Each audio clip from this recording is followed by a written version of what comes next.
முதலமைச்சர் விஜய் தலைமையிலான தாவேக அரசு மீது இன்று நம்பிக்கை வாக்கெடுப்பு. சட்டப்பேரவையில் பெரும்பான்மையை நிரூபிக்கும் நிகழ்வு காலை 9:30 மணிக்கு தொடக்கம்.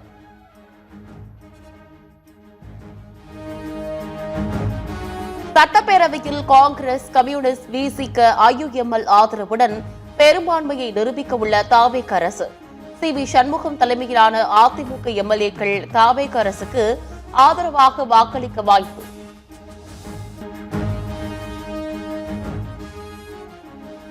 நம்பிக்கை வாக்கெடுப்பில் கட்சியின் அதிகாரப்பூர்வ கொரோனா உத்தரவை மீறினால் கட்சி தாவலாகவே கருதப்படும். கொரோனா உத்தரவை மீறினால் எம்எல்ஏ பதவி பறிபோகும் என சி.வி. சண்முகம் தரப்பு எம்எல்ஏக்களுக்கு இபிஎஸ் தரப்பு எச்சரிக்கை.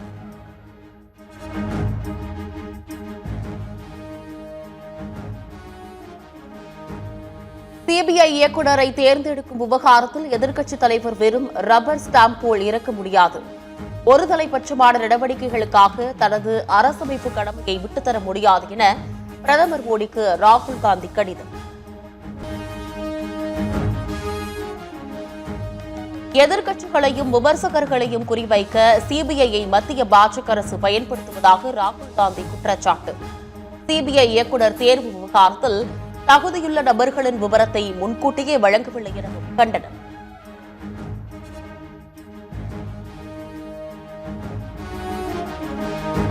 புதுச்சேரி முதலமைச்சராக 5வது முறையாக இன்று காலை பதவியேற்கிறார் ரங்கசாமி.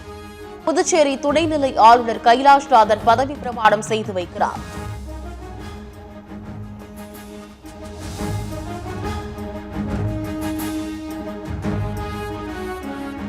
நீட் வினாத்தாள் கசிவு தொடர்பாக முக்கிய குற்றவாளியை காவலில் எடுத்து சிபிஐ விசாரணை.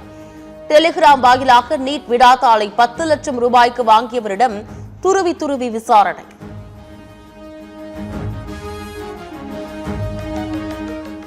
மத்திய பாஜக ஆட்சியில் இதுவரை 5 முறை நீட் தேர்வு வினாத்தாள் கசிந்துள்ளதாக எதிர்க்கட்சிகள் குற்றச்சாட்டு. நீட் வினாத்தாள் கசிவு விவகாரத்தில் மத்திய அரசு கவனம் செலுத்தாதது ஏன் என காங்கிரஸ் கேள்வி.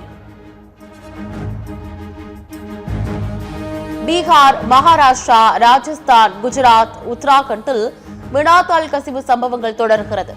பாஜக ஆளும் மாநிலங்களில் மட்டும் வினாத்தாள் கசிவு சம்பவங்கள் தொடர்வது ஏன் என கபில் சிபல் கேள்வி. நீட் மறுதேர்வு தொடர்பான அறிவிப்பு 10 நாட்களுக்குள் வெளியிடப்படும்.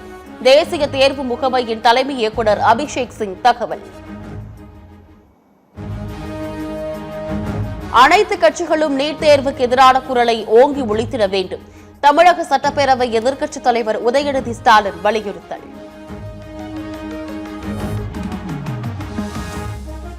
ராமநாதபுரம் மாவட்ட அம்மா மக்கள் முன்னேற்றக் கழக நிர்வாகிகள் கூண்டோடு ராஜினாமா.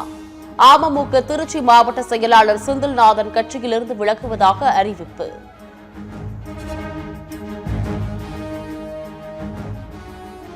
தாவேகாவின் குதிரை பேர அரசியல் மாற்றமல்ல, துர்நாற்றம் என டிடிவி தினகரன் கடும் விமர்சனம். தாவேகாவிற்கு ஆதரவு தெரிவித்த காரணத்தால் மட்டுமே அமமுக எம்எல்ஏ காமராஜ் கட்சியிலிருந்து நீக்கப்பட்டதாக விளக்கம். கச்சா எண்ணெய் விலை உயர்வால் இந்திய எண்ணெய் நிறுவனங்களுக்கு தினசரி 1000 கோடி ரூபாய் இழப்பு. ஒரே காலாண்டில் எண்ணெய் நிறுவனங்களுக்கு 1 லட்சம் கோடி இழப்பு ஏற்பட்டுள்ளதாக மத்திய அரசு தகவல். இலங்கை கடற்படையால் சிறைபிடிக்கப்பட்ட தமிழக மீனவர்களை விடுவிக்க நடவடிக்கை எடுக்க வேண்டும். மத்திய வெளியுறவுத்துறை அமைச்சருக்கு தமிழக முதலமைச்சர் விஜய் கடிதம் மூலம் வலியுறுத்தல். முதலமைச்சரின் அரசியல் பிரிவு சிறப்பு அதிகாரியாக ஜோதிடர் நியமிக்கப்பட்டதற்கு வலுக்கும் எதிர்ப்பு. அரசியல் பிரிவு அலுவலர் நியமனத்தை மறுபரிசீலனை செய்ய முதலமைச்சர் விஜய்க்கு இடதுசாரிகள் வலியுறுத்தல். ஜம்மு காஷ்மீர் எல்லை வழியாக ஊடுருவ முயன்ற பயங்கரவாதி சுட்டுக்கொலை. எல்லை கட்டுப்பாட்டு கோடு பகுதியில் ஊடுருவல் முயற்சியை தடுக்க தீவிர கண்காணிப்பு. கேரளாவின் புதிய முதலமைச்சர் யார் என்பது குறித்த அறிவிப்பு இன்று வெளியாக வாய்ப்பு. 10 நாட்களாக முதலமைச்சர் தேர்வில் கடும் இழுபறி நீடிக்கும் நிலையில் பெரும் எதிர்பார்ப்பு. தென்மேற்கு பருவமழை இந்த வார இறுதியில் அந்தமான் தீவுகளில் தொடங்க சாதகமான சூழல் நிலவுகிறது. வங்கக்கடலில் 2 நாட்களுக்குள் காற்றழுத்த தாழ்வு பகுதி உருவாக வாய்ப்புள்ளதாக இந்திய வானிலை ஆய்வு மையம் தகவல். திருச்சி வந்த விமானத்தின் கழிவறையில் இருந்து 92 லட்சம் ரூபாய் மதிப்பிலான தங்க கட்டிகள் பறிமுதல். கடத்தல் தங்கத்தை கைப்பற்றி சுங்கத்துறை அதிகாரிகள் விசாரணை.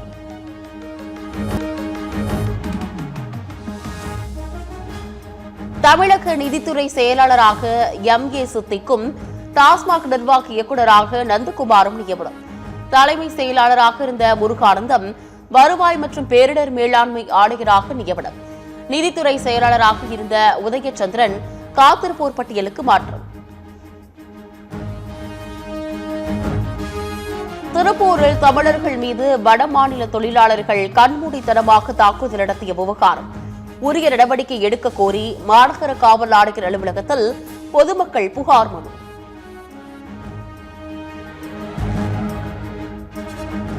மகாராஷ்டிராவில் மழையினால் சுவர் இடிந்து விழுந்து குழந்தைகள் உட்பட 6 பேர் உயிரிழப்பு. சுவர் இடிபாடுகளில் சிக்கி படுகாயமடைந்த 10 பேருக்கு மருத்துவமனையில் தீவிர சிகிச்சை. மத்திய பிரதேசத்தில் நூற்றுக்கணக்கான கார்களுடன் பேரணியாக சென்ற பாஜக தலைவர் வீடியோ வைரல். பிரதமர் மோடி எரிபொருளை சேமிக்க வலியுறுத்திய நிலையில் பாஜகவினரின் செயலால் கடும் விமர்சனம்.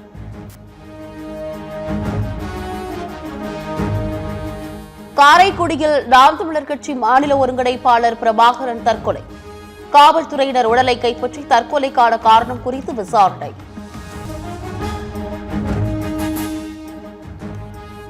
மூன்று நாள் அரசுமுறை பயணமாக சீனா புறப்பட்டார் அமெரிக்க அதிபர் டிரம்ப். வர்த்தக விவகாரம் தொடர்பாக முக்கிய முடிவுகள் எடுக்கப்படும் என எதிர்பார்ப்பு.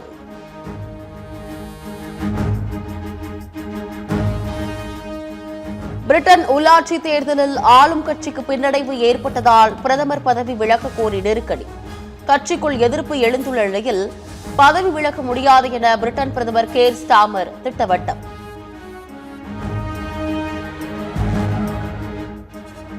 இந்தியா வங்கதேச எல்லையில் வேலி அமைக்க வங்கதேச அரசு எதிர்ப்பு.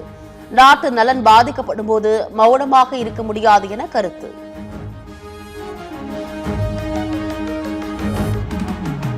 ஹைதராபாத் அணியை பந்தாடிய குஜராத் அணி 82 ரன்கள் வித்தியாசத்தில் அபார வெற்றி. தொடர்ந்து 5 வெற்றிகளுடன் புள்ளி பட்டியலில் முதலிடத்திற்கு முன்னேறிய குஜராத் அணி.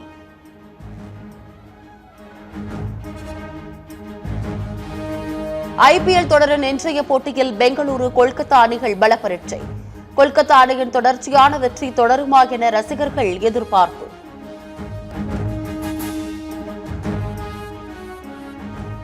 தாய்லாந்து ஓபன் பேட்மிண்டனில் சாத்விக் சிராக் ஜோடி 2வது சுற்றுக்கு முன்னேற்றம்.